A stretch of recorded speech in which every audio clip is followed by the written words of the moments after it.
friends, welcome back to my channel, and if you're new here, make sure you hit that subscribe button down below. Okay, so today we're going to be talking about American Gods by Neil Gaiman, and this is going to be a spoiler-free review because the book is just too good to give spoilers. And when I read it, I actually didn't know anything about it at all. Like, nothing. I didn't even read the back cover, which is kind of a weird choice for me because I usually do, but yeah, I went in completely blank. In the description down below, I've listed the timestamps for different sections of this video, partially to help you guys out, but also to keep myself organized. Also, the reason that the book cover I have is the TV show version is because this was a gift from somebody, so I didn't buy this one. Usually I get the, try to get the original covers, but I'm very grateful for the gift. My dog has chosen this moment to start chewing on a bone. So, if you hear him, I'm sorry, but it's just the way it is. So as a brief synopsis for those who may be unaware, the main character is Shadow, and we follow him through a series of unfortunate events. In the beginning, he has a bunch of terrible, terrible things happen to him, and then he meets Mr. Wednesday, who offers him a job, and that's kind of a big deal because Shadow's just getting out of prison. But the main meat of the plot is that there is a war between the new gods and the old gods. And Shadow is trapped right in the middle of all of it. So I feel that this book is really well suited for those who grew up reading things like Percy Jackson and then got into Game of Thrones as adults. I've also read Good Omens by Neil Gaiman and Terry Pratchett, and this came out in 1990. This one came out in 2001.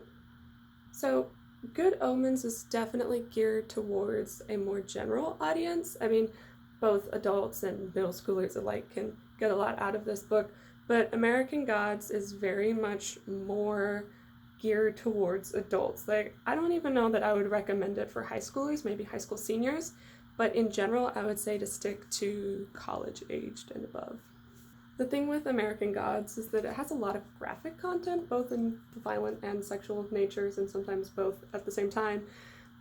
But it also deals with really heavy subject matters that are kind of dark and depressing and important, but just not really suited for children. It also has kind of intense language, which it's based on like the different characters, so not everybody speaks the same way, but it's definitely adult language. What I will say is that the first third or so of the book is kind of the most jarring, and then once you get past that, it tames out a little bit when it starts focusing more on the general plot, which emphasis on little, but yeah, the first third was definitely the most intense in that way. I should probably add that I go onto Common Sense Media before watching R-rated films, and I don't have children. I, in this case, am the child.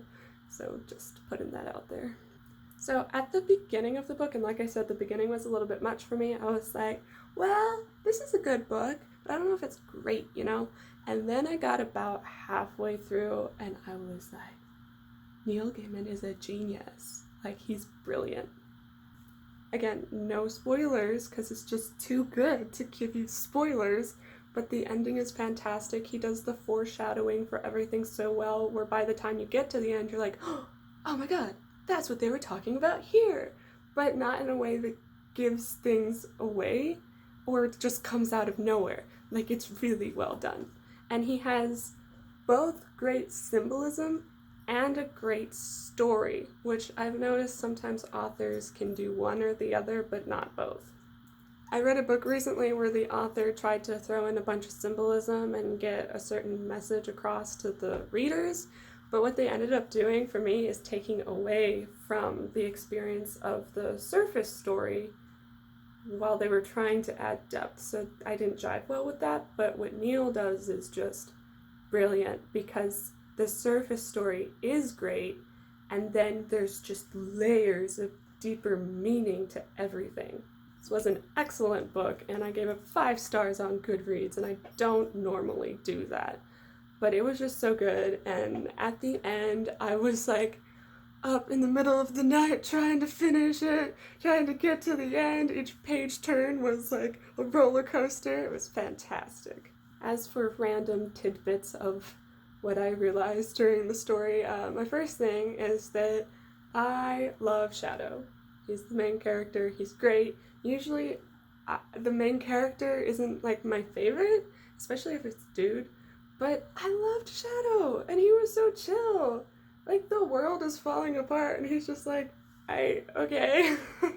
Number 2, what I realized while reading this is that if you take like a PG-13 version of American Gods and combine it with Good Omens, you get the first 5 seasons of Supernatural, which I love Supernatural.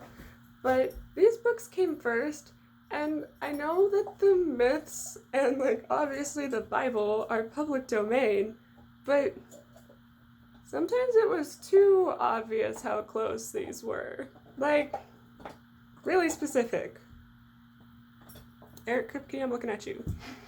Third thing is that it's my impression while reading this that Neil Gaiman has just like this crazy vivid imagination, and he's just like writing down what he is actively seeing. So there's some details that I'm like, it's sort of an inconsequential thing, but it adds to making the reader feel like they're living the story, which is really cool, and I just think he did a really good job with that. Fourth thing, I forgot to mention this at the beginning, but I have the author's preferred text version, which is like 12,000 more words and about 100 more pages, so I don't actually know what the original had. It's almost the same. So I haven't read the one that came out first, but I mean, this is pretty big, and the OG one is pretty big too, but I wanted to put that out there. Fifth and final thing. So Shadow is supposed to be American, but like as a kid he grew up kind of broadly European, and I know that Neil had an editor that went through to remove British English, but sometimes those still made it in, which is not bad, but amusing. So one example is Shadow says, "You mustn't think like that." And I have never once in my life heard an American use the word mustn't. So, again, not bad, but amusing.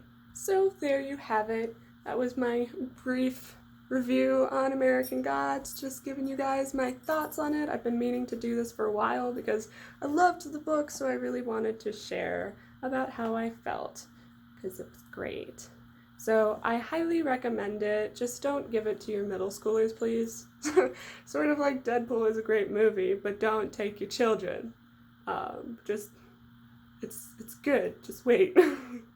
In terms of what's next, I recently read the Song of Achilles, and I'm on round 2 of the Iliad, which I'll explain later. But I have a lot of thoughts on the Song of Achilles and on the way that the 2 books interact.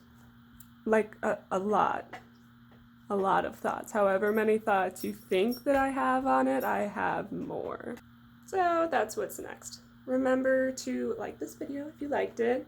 Comment below if you've read American Gods. What did you think? What would you like me to review next? What would you like me to read? Things like that. What did you think of Good Omens? All of that. And subscribe to my channel. It costs you nothing, and it makes me very happy. So just consider it. That's all I ask. All right, see you guys next time. Bye.